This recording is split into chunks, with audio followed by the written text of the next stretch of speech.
Chapter 32. Letting Go. Why is it so difficult to say goodbye? And why do we have this fear of ending relationships? It's really a tough pill to swallow when you realize that it's actually a gift in life to say goodbye. There are some times you just can't hold on to relationships that does not benefit you. We are very reluctant to ending or having to be the person to end a relationship. And we all have our different reasons or whatnot. But I've learned that it's actually a gift to say goodbye, walk away, end it all in order to be better, move forward and grow. If there is never an end, how can we possibly have new beginnings? In any event, my sparrow, have you ever had that someone special in your life that no matter what, you just can't let them go? They are in and out of your life, back and forth, for example, like saloon doors swing. I'll admit making the decision to let them go forever isn't the easiest choice to make when you have so much love in your heart for them, seeing their potential even when they may not. As I flash back over time, was it ever love or hopeful love? I say this because now that I recall many events that took place over the years of issues unfolding on so many occasions where I should have left them, but did not. My recollection of movie reels and remembrance plays quite vividly of constant outbursts, initiated arguments, stemming from nowhere, going from 0 to 1,000,000 in a millisecond. The increase of controlling behaviors, insecurities, and the list goes on and on. However, I chose to cling to this man within this rocky relationship, if you want to call it that. He didn't seem to think we were in a real relationship because it was too much I needed to do in order to prove myself worthy of being with him and taking it to the next level to equate to an exclusive relationship. Nutty, right? Clearly, he's not the right man for me by any means, and this I knew for the duration of this toxic union. We were spun into this orthodox for so long, leading up to the 5-year meltdown. At this point, 7 years. Remaining in this space definitely didn't do me any favors in the long run, and gained absolutely nothing by committing to him or being loyal to him as a friend, lover, or anything else. I found myself wondering what the lure was and why I hadn't closed the chapter on him years prior. To this very day, I still ask myself what it was about him that kept me with him, knowing we had no future.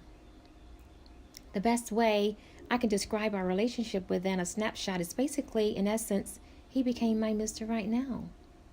I met him when I first moved to Metro Atlanta, Georgia, on a dating website, no need to name, and not having a lot of friends in this state at present. We became better acquainted, getting to know each other better as time moved forward. I learned he's been married 3 times and have 3 children. He's definitely a gorgeous man, a well-blended international cocktail mix of French and black, I might add. Outside of that, to keep it real, the more we spoke, I knew without a doubt he was not my future mate, husband, and life partner. Again, why did I allow this person to remain in my life? Well, outside of all of the nuttiness he spoke at times, I saw the love, kindness, and intelligence he possessed, and the image he wanted me to see, and more so than anything else, in reality, I enjoyed his company.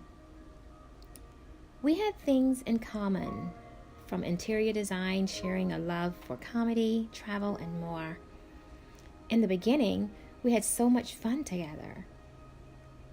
In the back of my mind, I always knew I could never take him serious, nor would I ever take him home to meet my family and friends, the people I cherish most in this world. So, since I'm in this new city, I can have fun with them for right now until I meet someone I'm really interested in and can build a lasting relationship with. Don't judge me. I'm not proud of my decision. It worked for me at that time in my life. This was my plan that I expected to work perfectly for me. Besides, he couldn't give me what I wanted more than anything in this world: a child. Guess what? I fell in love with Mr. Right now and can't tell you when it happened. Yes, the same man that's in and out of relationships more than he can change his underwear. The same man that's had a vasectomy, not wanting any more children when I clearly want children so badly it hurt. Anyone who knows me knows that. Oh my God! What do I do now? Spending time with Mr. Right Nows are never good because you will become someone you do not recognize. It changes you because you're settling for less than the desires God has placed in your heart. This is too much of a sacrifice that just might cost you more than you're willing to pay in the end. This is what I told myself. He definitely had a way to keep me intrigued, coming back for more, with his good qualities under the layers of so much more that I learned over time with him. To be honest, it was probably the bedroom acrobats, because he was a master at pleasing women. This will make just about any woman stay if you had the pleasure of late night aerobics with this 50 Shades of Grey replica. We all have our good and bad sides. That's simply a part of our canvas of life. However, there are some really deep-rooted issues that he has to live with daily, and I'm not at liberty to share. I've prayed for him and with him on numerous occasions, knowing this is far beyond my scope of healing. Mr. Right Now shared a lot of intimate things with me over the years, which is the foundation of his root causes and issues. I could never fix his issues, but was always trying subconsciously. No matter what disappointment he brought to me, deceit, lies, lack of trust, and loyalty, I still saw the good in him and constantly prayed to God to reveal more of the good than the bad, because I would really like for things to work out for us, especially after now investing years into this warped union. This relationship changed me to my core and finally got to the place where I had had enough. When the people in your life that you cherish are in your ear, whenever opportunity presents itself, telling you he's not the one, he's a charmer, what do you do? What do you benefit by having him in your life? And ultimately, you clearly see the writing on the wall time after time. You have to realize at some point, this roller coaster ride has to end before years fly by and the day comes where reality sets in that this man hasn't added any value to my life. Unfortunately, this wasn't the only time I've made this mistake with suitors. I've met and thought they had more to offer in the beginning. I'm sure you can attest to knowing what this is like and hoping for the best. However, the truth is, what is it?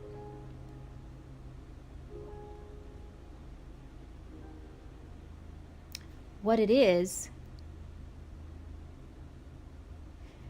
this has been my story more than I'd like to confess in my life. It really wasn't that big of a problem for me to walk away during my younger years. It was different this time for whatever reason. Maybe it was the present season in my life adjusting to change yet again, looking for something different, being open to new adventures, relocating to a new place. Another life shift had taken place, and I was ready to embrace it, especially after being so optimistic, taking the leap when transitioning from Charlotte, North Carolina, and not knowing what to expect when moving to Georgia on my spiritual journey. We met in January 2011 on one of the popular social media websites after a few months post of my moving to Atlanta, Georgia. After the initial meeting online, communication was easy breezy for us and came naturally for nearly a month, connecting daily via the website email system. However, there were obvious mutual interests, so we decided to exchange telephone numbers, communicating by in-depth telephone conversation and text messages for a couple of months. We had not met face to face because we lived a distance from each other, with him living north of Atlanta and I lived south of Atlanta. Early April, he'd made mention that he'd be in my area visiting his barber on Friday, April 8th, 2011, and would like to arrange a meetup during this time because he wanted to see me face to face. I agreed. A meetup was warranted because I too wanted to see him face to face, as I was wondering if he was as handsome as his photos displayed. He promised to give me a call after his appointment, and we would decide on the location where we'd finally meet each other after 3 months of communication via email, text messages, photo exchanges, and phone calls. The anticipation intensified as the days were drawing nearer. Curiosity had set in already, and once the meeting took place, it all began and never stopped until I had enough life lessons taught by Mr. Right Now and decided to leave it all behind on December 9, 2015.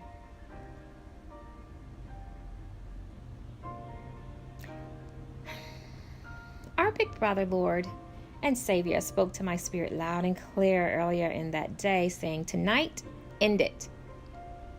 Even then, I was reluctant, but knew I had too much to continue losing by staying in the midst of this train wreck, and was so exhausted. I was ready for change, even if it meant being alone, but having a peace of mind. I wasn't happy and had not been for a very long time.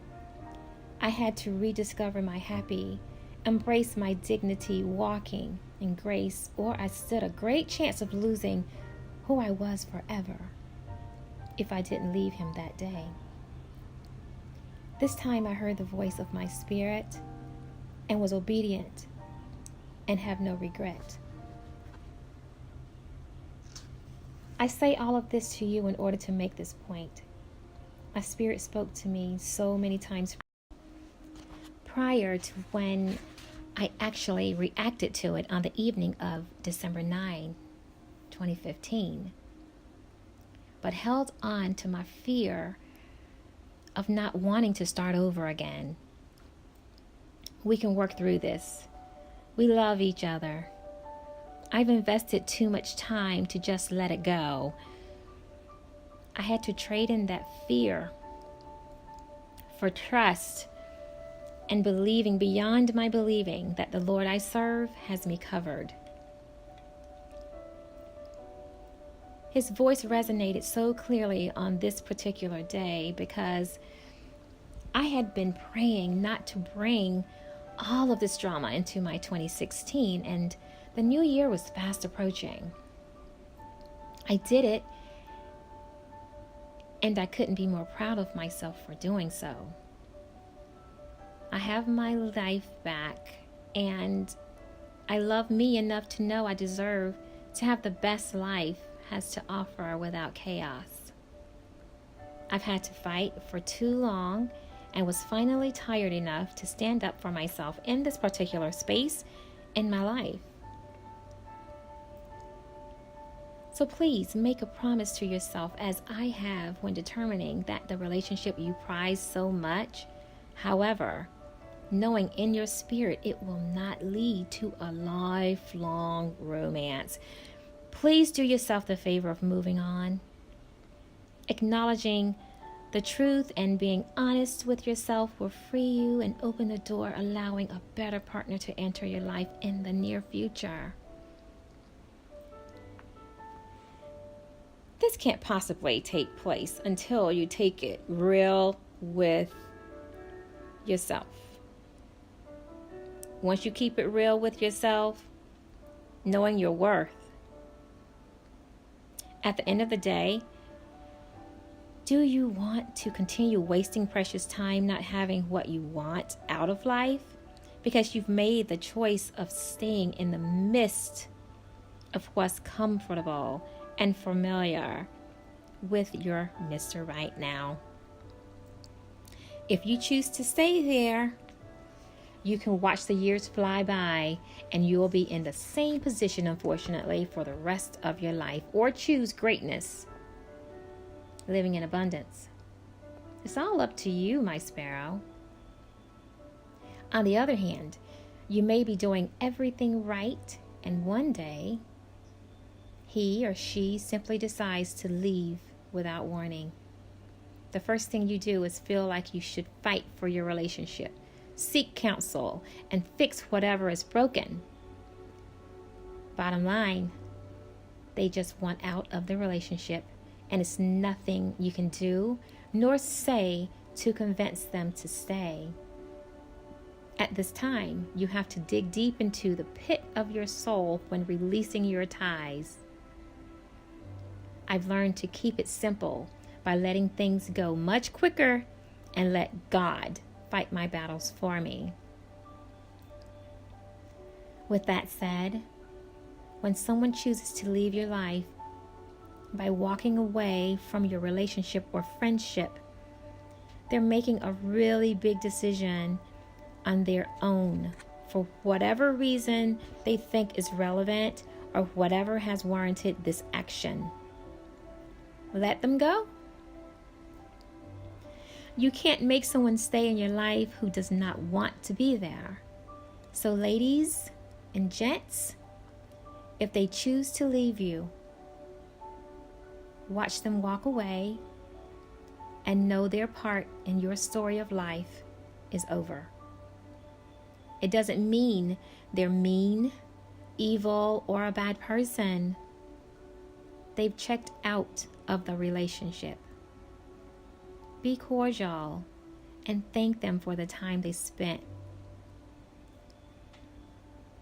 as a part of your life, because they certainly had purpose for a season.